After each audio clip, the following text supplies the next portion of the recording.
Baik, Assalamualaikum warahmatullahi wabarakatuh. Selamat pagi dan salam sejahtera untuk kita semua. Puji syukur kehadirat Tuhan Yang Maha Esa, yang mana pada pagi hari ini kita masih diberikan kesehatan untuk dapat kuliah secara online.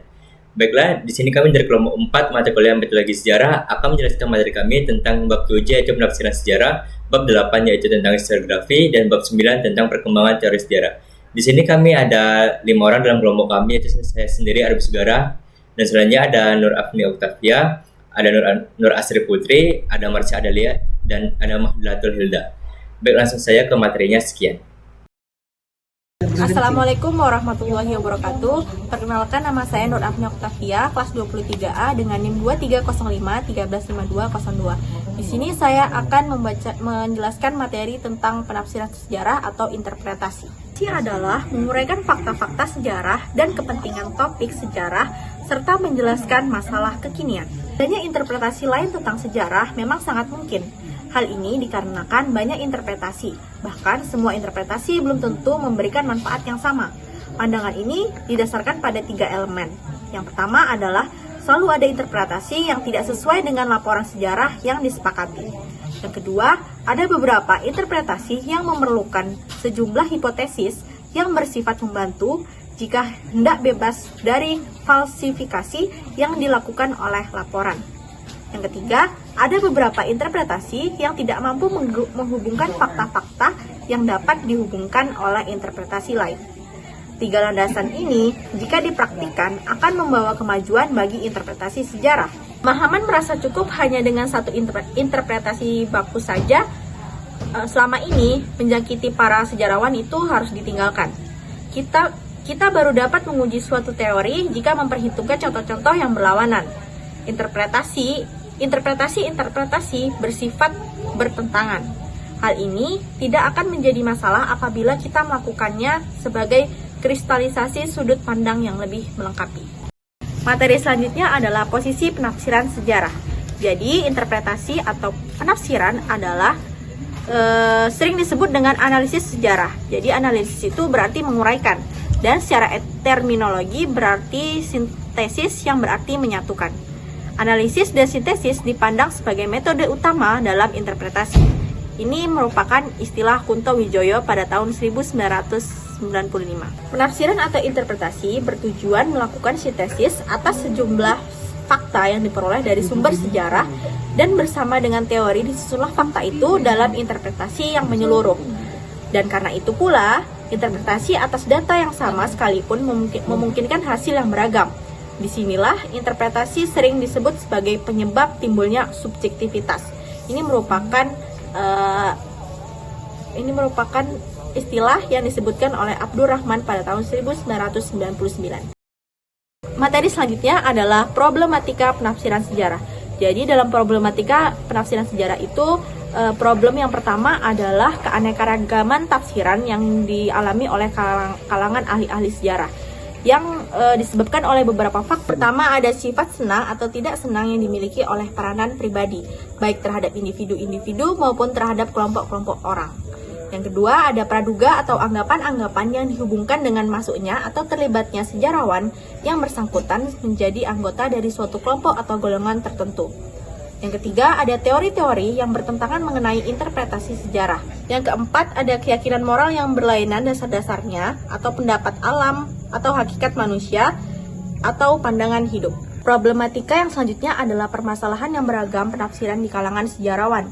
Menurut Murtada Murtahari dikemukakan, kajian ilmu sejarah dengan ilmu natural itu berbeda, seperti disebutkan sebagai berikut, yaitu perbedaan antara periset sejarah ilmiah dan pakar ilmu atau natural.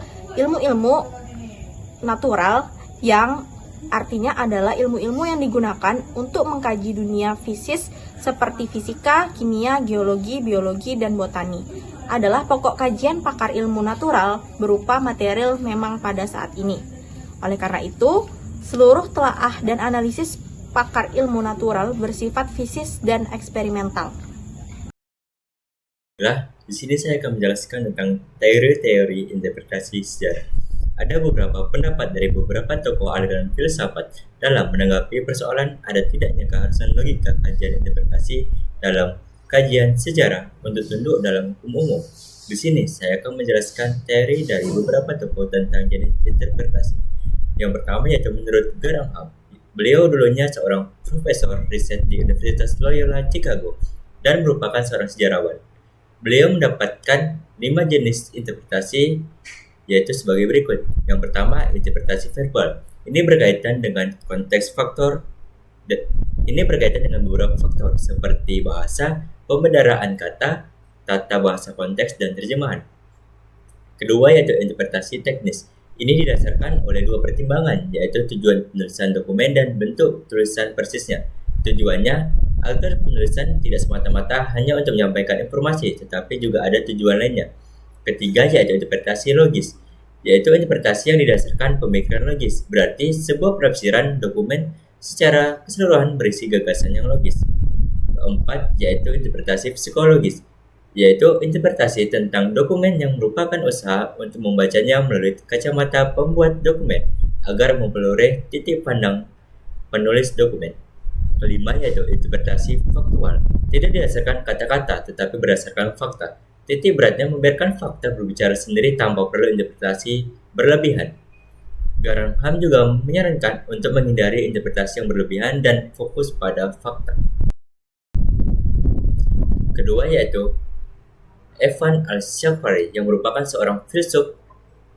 Dia juga menjelaskan tentang beberapa jenis interpretasi sejarah berdasarkan aliran-aliran, yaitu ada sebagai berikut. Yang pertama, interpretasi aliran positivisme. Aliran positif meyakini bahwa hukum umum dapat meramalkan masa depan melalui penelitian sejarah yang berlandaskan metode ilmiah dan pengamatan, meskipun tidak selalu secara langsung karena sejarah bersifat dinamis. Metode eksperimental sulit diterapkan.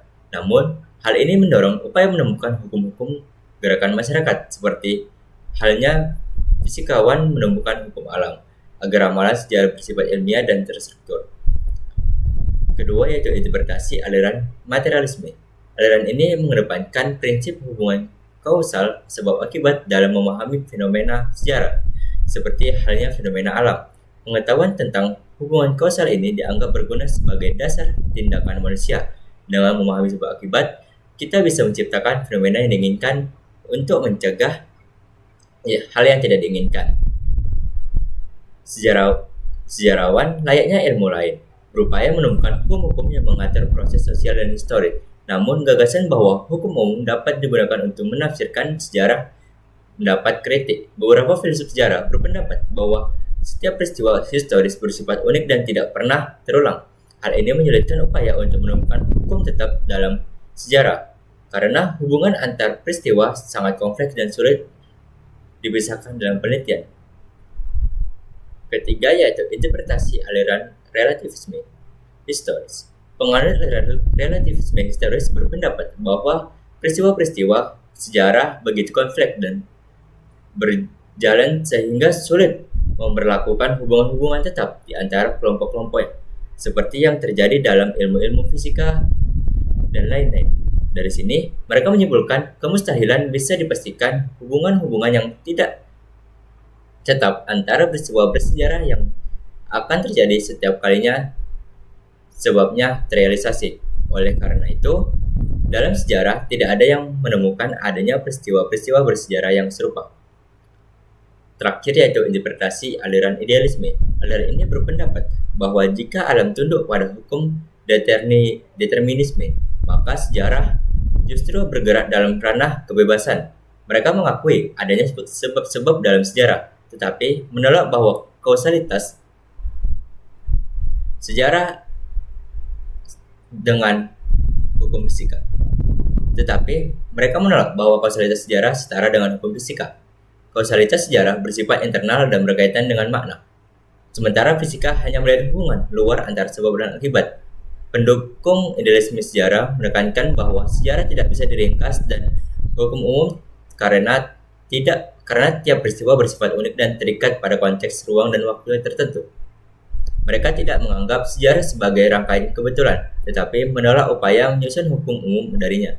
Karena itu, sejarah harus dikaji berdasarkan karakter khususnya agar tidak kehilangan makna historisnya. Sejarawan misalnya tidak membahas revolusi secara umum, tetapi revolusi dalam waktu dan tempat tertentu. Baiklah, di sini saya akan menjelaskan model-model penafsiran sejarah. Menurut Abdurrahmana, ada dua model penafsiran sejarah yang dikelompokkan menjadi dua macam interpretasi, yaitu interpretasi monistik dan interpretasi pluralistik. Yang pertama itu interpretasi monistik, yaitu interpretasi yang bersifat tunggal dan hanya mencatat peristiwa-peristiwa besar serta tindakan orang-orang yang terkemuka.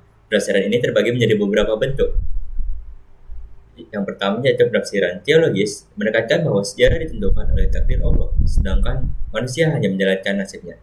Yang kedua yaitu penafsiran geografis, mengatakan bahwa faktor geografis menentukan peran sejarah. Sederhananya, tanpa bumi tidak ada sejarah. Yang ketiga yaitu penafsiran ekonomi produksi, yang mana berdasarkan determinisme ekonomi, di mana cara produksi dalam kehidupan ekonomi suatu bangsa mempengaruhi karakter sejarah bangsa tersebut. Keempat yaitu penafsiran rasial, dipengaruhi oleh peran ras dan bangsa. Yang kelima yaitu penafsiran teori atau orang besar, menyatakan bahwa tokoh-tokoh besar adalah penyebab utama perkembangan sejarah. Yang keenam yaitu penafsiran spiritual dan idealistis, berhubungan dengan peran jiwa dan ide-ide manusia dalam perkembangan sejarah. Yang ketujuh yaitu penafsiran ilmu dan teknologi, melihat bahwa kemajuan manusia berkaitan erat dengan kemajuan ilmu pengetahuan dan teknologi. Kedelapan yaitu penafsiran sosiologi, mencoba untuk memahami asal-usul struktur dan aktivitas manusia dalam interaksinya dengan lingkungan fisiknya. Selanjutnya itu ada penafsiran pluralistik, yang mana model penafsiran pluralistik sebagai penafsiran sintetis yang menggabungkan faktor dalam sejarah. Tidak ada satu sebab tunggal untuk menjelaskan perkembangan sejarah, melainkan banyak faktor dengan manusia sebagai aktor utamanya. Contohnya, tiga aliran filsafat deterministik mengkombinasikan aspek rasial, geografis, dan ekonomi. Aliran ini menekankan bahwa sejarah mencakup perkembangan sosial, budaya, politik, dan ekonomi sebagai pola beragam umat manusia. Sejarawan saat ini cenderung memberikan interpretasi pluralistik terhadap sebab-sebab sejarah, beranggapan bahwa kemajuan sejarah didorong oleh asal manusia dan kemajuan ilmu. Beberapa filsafat monistik mengenai pertumbuhan dan kemunduran kebudayaan, seperti yang diajukan oleh Allsworth, Toynbee, dan Krauss, yang mana mereka menentang aliran pluralistik, berpendapat bahwa akal dapat membawa kehancuran bagi perkembangan kebudayaan dan mencari kepercayaan yang tidak sepenuhnya bergantung pada akal. Perkenalkan, nama saya Marsha Adelia. Di sini saya akan menjelaskan materi selanjutnya mengenai kelemahan interpretasi atau penafsiran sejarah. Interpretasi adalah melakukan penafsiran atau analisis terhadap data yang sudah didapat dari berbagai sumber. Interpretasi terdiri dari dua macam, yaitu analisis, penguraian, dan sintetis, menyatukan. Sejarah sebagai peristiwa dapat diungkap kembali oleh para sejarawan melalui berbagai sumber, seperti data, dokumen, buku, dan situs-situs sejarah. Oleh sebab itu, proses interpretasi juga harus bersifat selektif, sebab tidak mungkin semua fakta akan dimasukkan begitu saja ke dalam sebuah cerita sejarah. Setiap fakta yang ditemukan harus lebih dulu dipilih yang paling relevan dengan topik yang akan ditulis.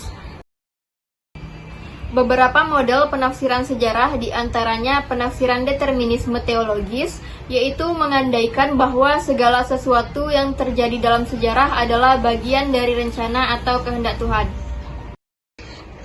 Selanjutnya ada rasial, geografis, dan ekonomis yang memiliki kelemahan, yaitu mengurangi peranan manusia sebagai pelaku sejarah, sedangkan manusia itu sendiri mempunyai kemampuan bebas atau free will, atau juga mempunyai kebebasan dalam menentukan jalannya sejarah atau free determination.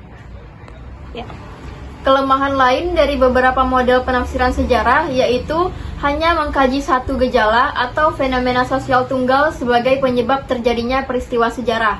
Hal ini menyebabkan tidak utuhnya penggambaran peristiwa sejarah karena rangkaian kehidupan manusia yang kompleks dan sulit untuk dilihat dari satu aspek. Saya akan menjelaskan tentang subjektivitas dan objektivitas dalam sejarah. Topik ini membahas apakah penulisan sejarah bisa benar-benar netral ataukah dipengaruhi oleh pandangan pribadi dan kepentingan tertentu. Pertama, kita bahas soal subjektivitas sejarah. Sejarah itu ditulis oleh manusia dan manusia tentu punya sudut pandang, ideologi, dan kepentingan tertentu. Karena itu, sejarah seringkali tidak bisa sepenuhnya objektif. Misalnya, penulis sejarah mungkin hanya memilih fakta-fakta tertentu yang dianggap penting lalu mengabaikan fakta lainnya. Cara mereka menceritakan suatu peristiwa juga bisa sangat dipengaruhi oleh latar belakang sosial, politik, budaya, bahkan emosinya sendiri. Jadi, bisa dikatakan bahwa sejarah seringkali berpihak tergantung siapa yang menulis dan untuk tujuan apa. Tapi di sisi lain ada juga upaya dari para sejarawan untuk tetap menjaga objektivitas dalam sejarah. Mereka berusaha menyampaikan sejarah berdasarkan fakta, bukan opini pribadi. Caranya antara lain menggunakan sumber yang beragam dan terpercaya, menganalisis peristiwa dengan pendekatan ilmiah, dan yang paling penting membedakan antara fakta dan interpretasi. Fakta adalah apa yang benar-benar terjadi, sementara interpretasi adalah bagaimana penulis memaknai fakta itu. Jadi, walaupun sulit untuk sepenuhnya memisahkan antara subjektivitas dan objektivitas dalam sejarah, kita tetap bisa menjadi pembaca yang cerdas. Dengan memahami adanya dua sisi ini, kita tidak mudah percaya pada satu versi cerita saja. Kita akan lebih kritis dan terbuka untuk melihat sejarah dari berbagai sudut pandang.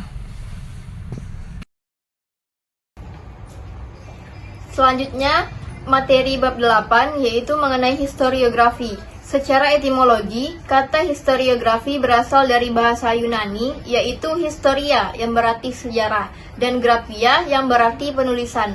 Oleh karena itu, secara sederhananya, historiografi adalah penulisan sejarah. Melalui historiografi, kita dapat memahami sejarah bukan hanya sebagai rangkaian peristiwa masa lalu, tetapi juga sebagai narasi yang dibentuk oleh para ahli sejarah. Selanjutnya ada fungsi dan tujuan dari historiografi. Fungsi dari historiografi itu sendiri, yang pertama ada fungsi genetis. Di fungsi ini berfungsi untuk mengetahui asal-usul suatu peristiwa. Dalam penjelasannya memaparkan informasi-informasi tentang penyebab dan pengaruh yang terkait dengan sejarah tersebut. Baiklah, selanjutnya itu adalah perkembangan teori-teori sejarah. Teori sejarah ini dibagi menjadi 3, yaitu yang pertama itu sebuah teori ilmiah adalah universal. Maksud dari teori tersebut adalah menyatakan suatu mengenai kondisi yang mungkin melahirkan beberapa peristiwa ataupun jenis peristiwa. Berdasarkan pengertian ini pula, sifat universal itu adalah sebuah teori tampak kontradiktif dengan sejarah sebagai ilmu yang mengungkapkan peristiwa dalam keunikannya. Lalu yang kedua itu adalah teori ilmiah harus empiris. Maksudnya di sini adalah sifat pernyataan ilmiah diambil dari peristiwa khusus ataupun pernyataan yang dapat dibuktikan melalui observasi. Jadi, suatu teori itu bisa dikatakan empiris apabila teori tersebut dapat diuji. Lalu selanjutnya itu adalah teori harus bersifat kuasal. Hal ini berarti dalam pernyataan tentang suatu peristiwa harus terdapat keterangan yang menyebutkan sebab dan akibatnya. Teori kausal ini adalah teori yang menjelaskan hubungan sebab dan akibat antar dua atau lebih variabel. Baiklah, selanjutnya itu ada ragam teori sejarah. Oke, yang pertama itu ada hukum Fatum. Jadi, hukum Fatum ini merupakan salah satu pendekatan dalam memahami perkembangan hukum yang bersifat deterministik, yaitu menganggap bahwa hukum itu berkembang sesuai dengan takdir ataupun nasib sejarah suatu bangsa. Teori ini juga berpandangan bahwa perkembangan hukum dalam masyarakat tidak bisa dilepaskan dari masyarakat itu sendiri.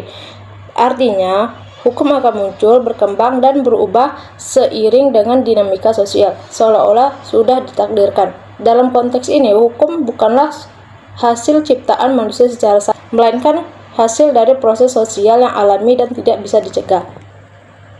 Baik, yang selanjutnya itu ada teori St. Agustinus, yang dimana St. Agustinus ini adalah epos perjuangan antara dua unsur yang saling bertentangan, yaitu antara baik dan yang jahat, atau civitas Dei dengan civitas diaboli, atau juga bisa disebut iblis ataupun setan. Pada dasarnya, paham St. Agustinus ini adalah paham fatum yang menjelma dalam agama Nasrani sebagai paham ketuhanan dengan sifat-sifat yang sama. Jadi, teori hukum St. Agustinus ini menekankan bahwa hukum yang adil adalah hukum yang sesuai dengan moral dan hukum Tuhan. Jika suatu hukum tidak adil, maka ia bukan hukum sejati meskipun secara formal dibuat oleh negara. Lalu selanjutnya itu adalah teori challenge and response Arnold G. Toynbee.